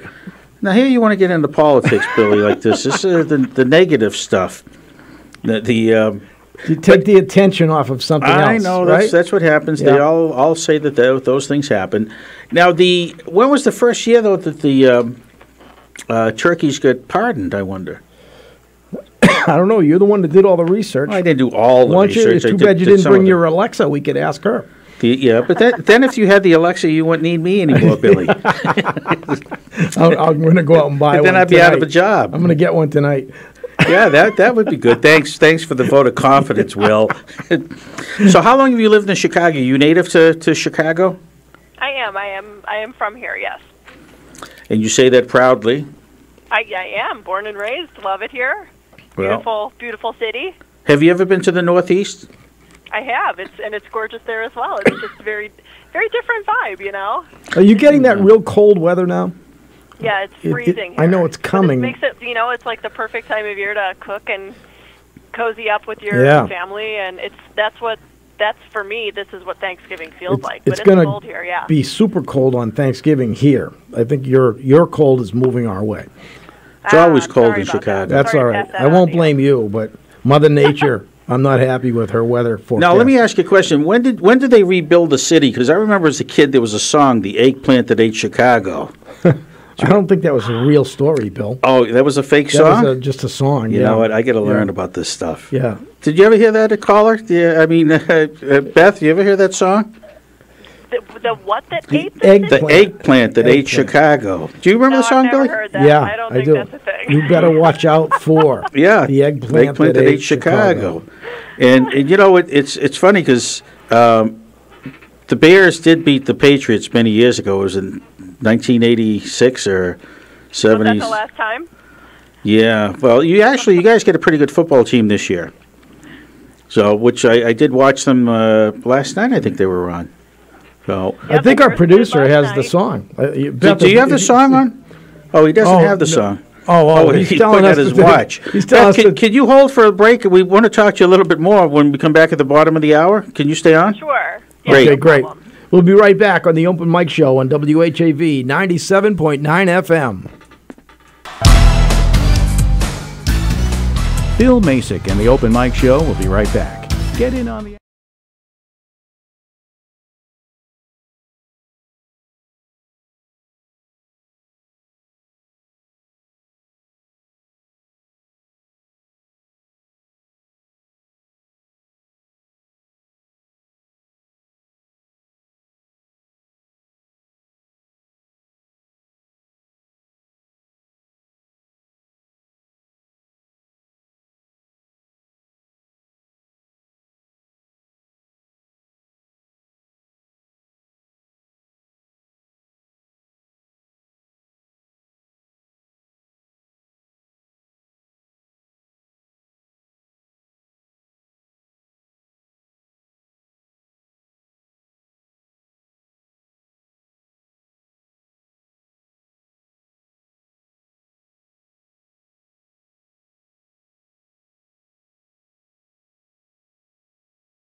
Open Mic Show with Bill Macek. Open Mic is brought to you in part by Smith Motor Sales of Haverhill, 420 River Street, exit 48 off 495. Make your voice heard. Call 978-374-1900. That's 978-374-1900. And we're back on the Open Mic Show, 7:34. We're taking it till 8 o'clock tonight on our Thanksgiving Day show. Bill Macek, Bill Ellis, and Butterball Beth. Butterball Beth. I don't mean that with any disrespect, Beth. No, that's a positive Okay, thing. guys. Okay. Happy to be with you. Well, Beth, we're happy to have you here, too. I have some answers for you. The first presidential sparing of a turkey was by John F. Kennedy, but the first actual pardon was by Ronald Reagan. Ah. Yeah. Okay. And the first Thanksgiving occurred what year? Do you know, Beth? First. I don't. No. 1621. 1621. Okay. And how many days did it last? I'm going to guess 3. You're right. 3. And why did it last 3? There was so much turkey that they just kept it going. Well, it was pretty close. The cider went bad, and you know what happens when there's bad cider? They get drunk. Exactly. So they were for 3 days. They were on a drunk. They were on a binge, huh? Yeah. Yeah. So it was Thursday, Friday, Saturday, and they had Sunday to clean up. Exactly. Back to work on Well, Monday. because it was a football. Right. Yeah. In fact, do you know the oldest Thanksgiving football game started right here in this area?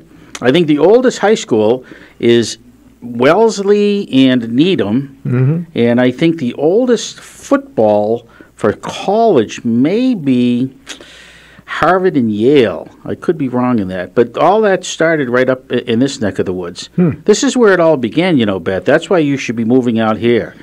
This is the happening place. Beth, earlier we But spoke. I can live here and help people all across the country to have a good With the magic of the internet and the telephone, I guess you could. Yeah. But we're trying to lure good people like yourself to this neck of the like woods. the guest we had earlier, who was related to 8 of the Pilgrims. Yeah, imagine that, Beth. We had on before you a gal that is related to 8 of the Pilgrims. And she's moving back to Plymouth. Plymouth. She's already bought the house. She bought the house on the street where the Plymouth plantation was located. Her area code was She was in Louisiana. She lives in right? Louisiana now. Now she's coming back to, and she is great. She's going to do great because she's going to be involved with telling her story and so much about the whole Thanksgiving in the Mayflower and all that. So just like you know so much about cooking turkeys, and what about desserts, Beth? What do you guys recommend for dessert to go with a turkey?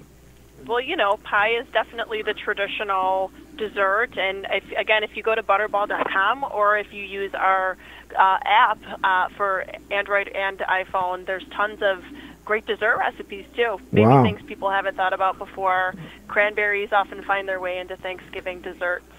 I'm going to check there's that good out. stuff there. Visit butterball.com. How about wines? Do you recommend wines? We do sometimes. I think wine is so personal for people, and it really depends on what you like to drink. Right. Somebody that was a real enthusiast would probably tell you want to drink white wine or a very light red with turkey, but I'm kind of the camp that you should drink what you enjoy drinking. Don't some people baste their turkey with wine? Well, again, Bill, Not basting's no good, but No they're basting. they're making a mistake. And Bill, we right? have to get you on a good wine. Next time you go, a good wine doesn't come in a box. Okay, Yeah. so just keep that right. in mind. Hey, Beth, quick question. There's 50 states and many of them have their own personalities. What are some of the meals that are prepared in other parts of the country, say the Northwest or the Southwest, versus what you would have in the Midwest or the Northeast? The first thing that's coming to mind isn't necessarily a difference in food, but a difference in vernacular. In the South, it's definitely called dressing, whereas in the North, it's called stuffing by most people. Really? So it's Dressing. oftentimes the exact same things, but it's called something different. We get, I think deep frying is, it's definitely come to become nationwide, but I think it was more prevalent in the South when it first started. And we help people deep fry turkeys all the time on the Butterball Turkey Talk Oh line. yeah, deep frying. We forgot about that. Yeah, so I think deep frying was something that started in one area and then migrated other places, which is cool because it's a delicious way to cook a turkey if you do it safely. Now, can you stuff a turkey with Oreo cookies? I would love that. I mean, I guess you could. You definitely could. I don't know what it would taste like, but the answer is yes, technically. Would we advise it? Probably not. Don't you think all the white cream would just melt? Yeah, but just think about it. If it all oozed in, basting from the inside, I mean, you would be living like a childhood dream all over again with the Oreos and the turkey and not my childhood. Wait, what did you cook it all, Billy, growing up, or what was your childhood like? What was Thanksgiving like at your household? It was. Well, you were the only child. It was traditional. Well, I had other relatives though. That came over and partook. And right, I had cousins. Now, did you have a favorite food? Well, no, I like certain foods, but I don't know if I had a favorite.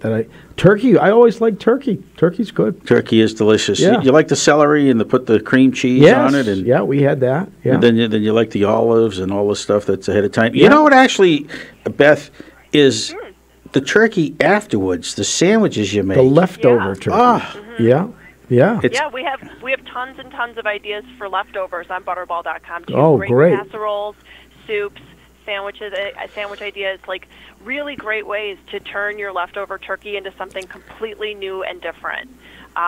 So we always tell people, if you're going to cook a turkey, make enough so that you're going to have leftovers because there's so many great ways you can use turkey. Do you have a section for decorating your turkey? Like with crepe paper or construction paper. Yeah, but wouldn't it burn if it was in the... No. I mean after it's done, before you bring it out to the people in the dining room. I wouldn't say crepe paper, but we definitely have some recipes that would be like, for an orange glazed chicken, where you'd see a picture of the turkey, and there'd be beautifully sliced oranges and herbs and things like that to decorate edibles. it around it. Edibles, okay. But it would be edible. Like confetti wouldn't be good. I've never heard of anybody decorate. I did see your turkey from 2 years ago. You did? What was with the garters? Held the legs up. Right. No, but this is fascinating. I mean, you mentioned about the different titles for or names for dressing or throughout the country, and it's funny how that comes about. I mean, you take a look here. What do they call a sub sandwich in Chicago? We call them sub sandwiches. But I know what you're getting at, because other people call them heroes or hoagies or Spuckies. I've heard that grinders. expression. Yeah. But we call them subs here too. It's amazing how all the different names get generated and how that all comes about. How about a deep dish turkey pizza? Do you guys have a recipe for that? Now that's something. We don't, but I can get behind that. I think I might develop that one myself. There you go. You can take credit for it. I just gave you the idea, but you invent it. Put all the ingredients. Do some test kitchen stuff at home. And we give it a cute name too. We'll call it Turkey. Kind of a takeoff of Uno's. I love it. I love it. So you'll be cooking on Thanksgiving and also working too? I am lucky that my sister hosts my family, so I will be here on the talk line talking people through their Thanksgiving days or texting them back. You can text us as well. And then I'll be able to go join my family after my shift. Do you ever get any irate callers? Once in a while we get some people that are upset that things didn't go exactly how they planned. Most of the time we are able to talk people down, remind them it's Thanksgiving, their family's going to love them regardless, and that it's, not the most important thing in the world. It's most important to be with your friends and family. So we do deal with some people that aren't as happy as we would like them to be. It's part of the job and part of why we're here. We want to hear people's experiences and help them through them. You sound so jovial, sounds Beth. Great. I know. Do you ever have a bad day? Yes. Now, what would consist of a bad day for you? Like if the dental floss came to the end of the string? I mean, is that considered a bad day? That actually happened to me today, but I did it really? See, I'm psychic. Oh, you're psychic. Beth, have you ever wrecked a turkey, like you overcooked it or anything? I have overcooked a turkey. Yeah. I have, and the easiest way to avoid doing that is to use a meat thermometer. It's if you're using a meat thermometer, it's going to tell you exactly when the turkey's at the perfect temperature. when And it's all safe of those to eat, and all of it's those still juicy. temperatures and everything you should know are on your Yeah. Butterball site. Or they can are, call or you, call us. or they can ask Alexa. Absolutely. Say, Alexa, ask Butterball, what temperature should my turkey be when it's done? And it will answer you back. We will answer you back. You are fantastic. We want to thank you for all of your time and all of your information and being a good sport with us, and because we like to clown around a little bit. And Yeah, my pleasure. And we want to wish you. Can you be a guest next year? Of course. Oh, okay, We'll great. be here at 1-800-Butterball. We want you, Beth, though. We just don't want any Butterball. We want I'll Beth make a note Butterball. of it. Good. Please do. We'll try to find you. We'll search you out. Well, Beth, the one thing I mentioned to the guest that we had on the previous hour was when people talk about Massachusetts and they say, "Oh, you're from Massachusetts," they maybe make a joke about it and so forth. I always tell them, say, look, of all the states that the Pilgrims chose to live in, they chose to live in Massachusetts. Just think about that. Saying something, It is. Yeah. Beth, thank you very Thank much. you. Happy Thanksgiving to you and your family. Hope everything is fantastic for you. And the only other thing I want to say, I'd like you to maybe repeat it with me, is go Patriots.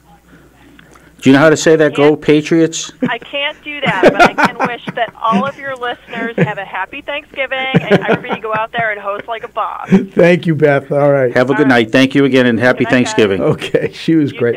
Yeah, fantastic. That was Beth from Butterball Turkeys, 1-800-Butterball. If you want to call, maybe you'll get Beth if you're lucky. If not, they have up to 50 people working, giving you information about how to have a fantastic, best ever turkey dinner ready for Thursday.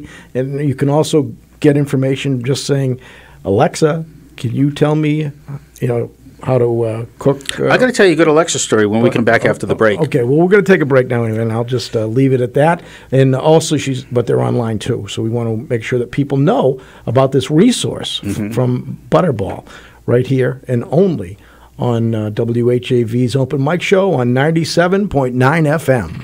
Open mic. Bill Macek and the Open Mic Show will be right back. Get in on the action. Call 978-374-1900. Open Mic is brought to you in part by Smith Motor Sales of Haverhill, 420 River Street, exit 48 off 495.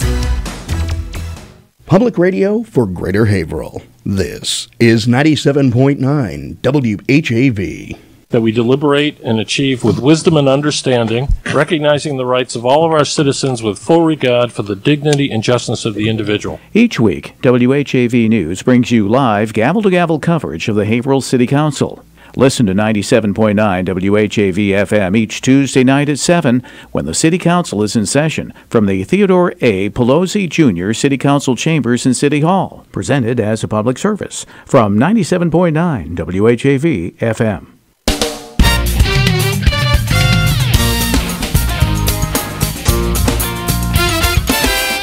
Catch the wave. WHAV. Open mic. From the Edwin V. Johnson Newsroom, 97.9 WHAV FM presents The Open Mic Show with Bill Macek. Open Mic is brought to you in part by Smith Motor Sales of Haverhill, 420 River Street, exit 48 off 495. Make your voice heard. Call 978-374-1900. That's 978-374-1900. And we're back. Oh, boy, my Are you throat okay, Bill? all day. Yeah, I've been coughing, and I think I have a little something going on, but I'm not feeling it except in my throat. Then, did you pick that up when you went out to Vegas? No. You think you picked it up just before? I before? think I picked that up here. You told me who you think I caught it from. I think you and were. And it wasn't you. We won't mention any names, but it was in our little small studio a few weeks ago. He goes by the name of Typhoid Mary. Yeah, right. Yeah. Hey, what's your favorite dessert? Do you look forward to dessert? Yeah, Thanksgiving. I like a chocolate cream pie. You like the pies, huh? Yeah, pie's good. Apple pie, blueberry pie. I I mean, like- there's so many great pies. I like apple pie with ice cream and whipped cream. Now, what is that, like super a la mode? You can call it whatever you want. So we Super could call a la it mode, instead of a la mode, a la load, because you're really stacking it on there. Yeah, right. If you're going to do Now, let me it ask right, you a question, though. Is it ice cream first and then the whipped pie cream? first? Then you cover the pie with ice cream. Right, I understand Then you that. cover the whole plate with whipped cream. Really? It's like a white avalanche on the pie. Sounds like a snowstorm. Yeah.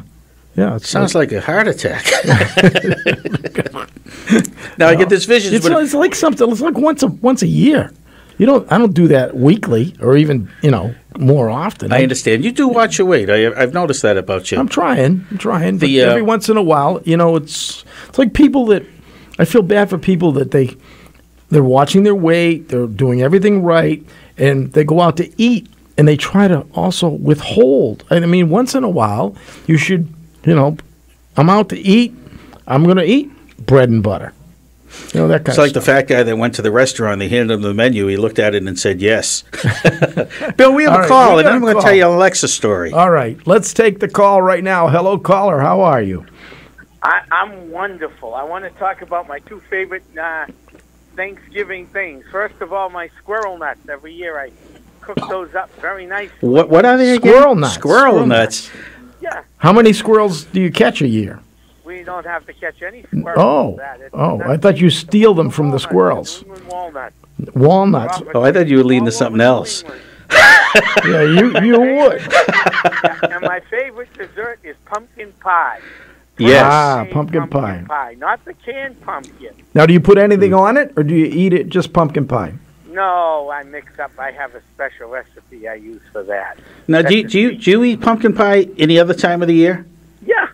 Yes, I do. Hey, does it give you thoughts of Thanksgiving?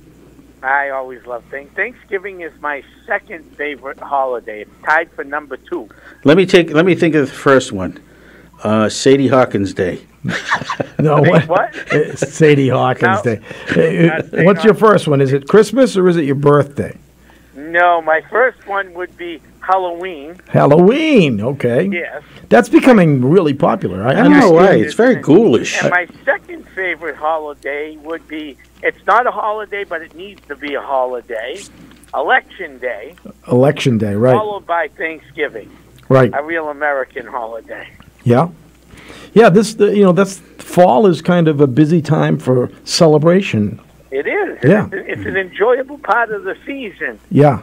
You know, and the history of New England with the Pilgrims, it's just wonderful. The turkey. Hey, did you know the turkey was almost our national bird? Yeah, Benjamin Franklin. He recommended it. He recommended the turkey. Right, he recommended the turkey. Imagine that. Then we might not have been able to eat the turkey on Thanksgiving. Yeah, we'd be eating eagle.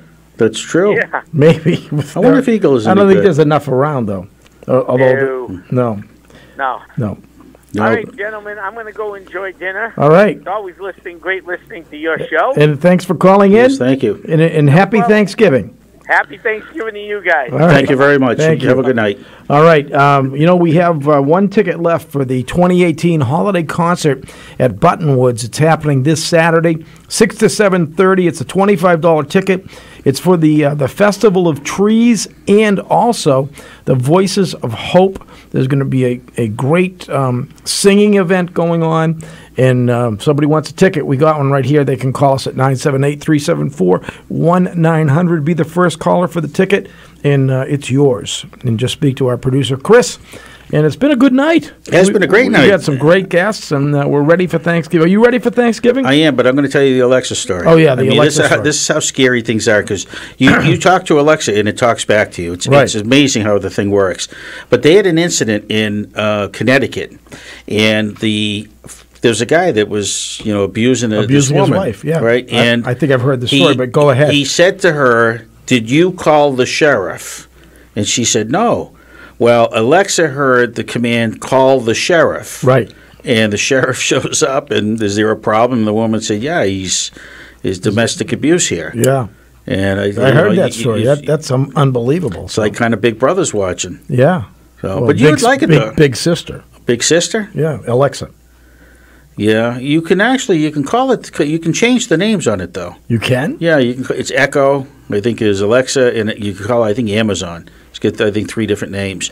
But it's a lot of fun. I mean, you can ask your trivia questions, and I don't care what the subject is, and also the games. And I know you would like it, Billy, because you can play music, and it gives you like a line out of a song, and then it tells you what the song, you ask you what the song is, and if you get the artist, it's another extra 10 points. And you can play against people across the country. Yeah. It's actually, it's a lot of fun. I don't know if I want one, though. It reminds me a little bit of the story that my old Spanish teacher told me at Haverhill High. And you understood it? Was it in Spanish? No, she didn't. She taught me Spanish for 2 years. I had Mrs. Gonzalez, and I'm sure a lot of people listening right now may remember Mrs. Gonzalez. She taught for years. But one day, just one day, she decided to open up about her past. And her husband had snuck out of Cuba, and they came to the United States. But I won't tell a long story. I could tell a little more. But I'm just going to say that what she said was so interesting that they were both very successful. They were like doctors over there. And she said that they planned their getaway at their kitchen table. They knew their house was bugged. So they had to talk about something else as they were writing their plan on the kitchen table. And I just thought that was fascinating. That it's like a movie. It's a little bit like Sound of Music, but it was real. Well, we had a guest on here. Do you remember the guest we had on here that came over from Hungary? She was part of the autism. Remember we had the guest? Yes, that's right. And her family escaped it. Yeah. And that's what I said to her, like the Sound of Music. Right. And she knew one of the Gabor sisters. She knew That's Zsa Zsa. right. I remember that. Yeah. Exactly. Yeah. But it's funny you mentioned that, Will. There are people in this country that think we should model ourselves after Cuba or Venezuela. Does that make sense to you? It doesn't make sense to me. I think we've got it much better. We have it more right than they do. And I like the United States, the way we've had it, and the way I think we should keep it, pretty much. You always have to evolve in certain ways, but I don't think we need to go crazy and try to mimic some country that really has failed. But see, I think a different type of government. The selling point there is everything's free. It sounds like kind of like West Side Story. Everything free in America. Yeah, that's it. Well, let's get off politics. Let's get back to Thanksgiving. Are we talking politics? I didn't know that was politics. It is. It was a story I told about my Spanish teacher. Yeah, but then we involved the politics. We didn't want to get to that. Just leave it to you. Well, you were talking about the hostility in Cuba. They were Big Brother listening. But anyway, so that would have been political. That would have been your friend there, what's his name there, Fidel. But getting back to Thanksgiving, who do you have coming over the house? I'm going to somebody else's house. We've been invited to a relative's house. Well, that's nice. Yeah. And how many folks will be there? I didn't ask for their guest list. I know I've been invited, but I'm not being a prominent politician. Well, who's coming? I want to be sure. I want to be there. I hope the most liberal person in the world is there and starts blasting you about moderate and conservative views. I don't get into politics. Well, that's good. Yeah. No, but that wouldn't make fun. But then you could see what it would be like to have the Butterball being thrown throughout the living room or the dining room, I should say. But no, I didn't ask for the menu either. I don't know what. So you're going and you don't know who's there, Billy. I'm going for my relatives and maybe some other people I know that will be there, and it's for the camaraderie, for the celebration of Thanksgiving. Well, you being a prominent politician, you should be careful where you venture into. I'm a public servant. Well, I'm kind of like a Secret Service for you. I don't want you to get hurt.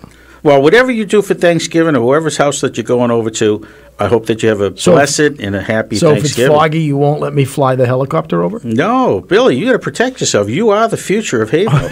Well, thank you. Thank you. That's nice for you to say. Well, every once in a while I have some nicety in me. Now that's it. That's it for 3 months. I'm good. Billy, we got a call before we get to leave. We do. Yep. All right. Well, Chris is holding up the call sign, so let's take the call right now. Hello, caller. Oh, did we lose that call? Jeez. What happened? What happened? Did you cut him off? Caller, if you got cut off by our producer extraordinaire. just call us back, 978-374-1900. We're coming into the final turn. You like me to say that? Because you say that all the time when you're doing horse racing, right? Yeah, they're racing in the final turn. They're coming for home. And so we've only got a few minutes left, but we could sneak one call in if you'd like to call back. I'd like to take a moment, though, and thank everybody, all my friends and relatives and people in Haverhill. Say friend. Friend. Friends is plural. Friend, Bill. No. But and even you, Bill, I'd like to wish you and everybody you the and your best family. That's what of I the was leading holiday. up to. It's called a segue, Billy, and you destroyed it. But that's okay. No, that's what I'm saying. You have a happy and a blessed Thanksgiving. You do the same. And, I wish everybody, all the WHAV and listeners. I'm thankful for our friendship. Absolutely. All Me these too. many years. Yeah. I mean, we tease each other and so forth. We goof around and, we do we have some throw fun. a few shots at one another verbally. And Nothing wrong with that. No. It's all in good fun, all in good laughter. All right, we're going to run out of time here. Do we have the call yet? Oh, hang on. He says we may have that call coming in. Hello, caller. Hi, I have a question. Go ahead. Sure. Okay, why do they call it Boston cream pie when it's not even a pie? Well, it's because there's 3.14 inches of the pie. That's how tall it is. Now, can you figure out what that is? The pie pan? No. PI is 3.14. Those are the first three digits. That's mathematical. But I just made that up. I hope that suffices. Well, regardless of what they call it, it's really tasty. It is. It's addictive. Forget about it. You know, a ring ding by any other name would still taste the same. Caller, thanks for calling in. Call in earlier next time. Happy Thanksgiving. All right, happy Thanksgiving. All right, that's it. Going to wrap it up right here on the Open Mic Show. Happy Thanksgiving, everybody. Happy Thanksgiving, and keep it right here on WHAV 97.9 FM. Open Mic. Join Bill Macek live on the Open Mic again next Monday night at 6. The Open Mic Show is brought to you in part by Smith Motor Sales of April, 420 River Street, exit 48 off 495. The opinions expressed on the Open Mic Show are not necessarily those of 97.9 WHAV FM, its underwriters, or affiliated stations. The Open Mic Show came to you from the Edwin V. Johnson Newsroom.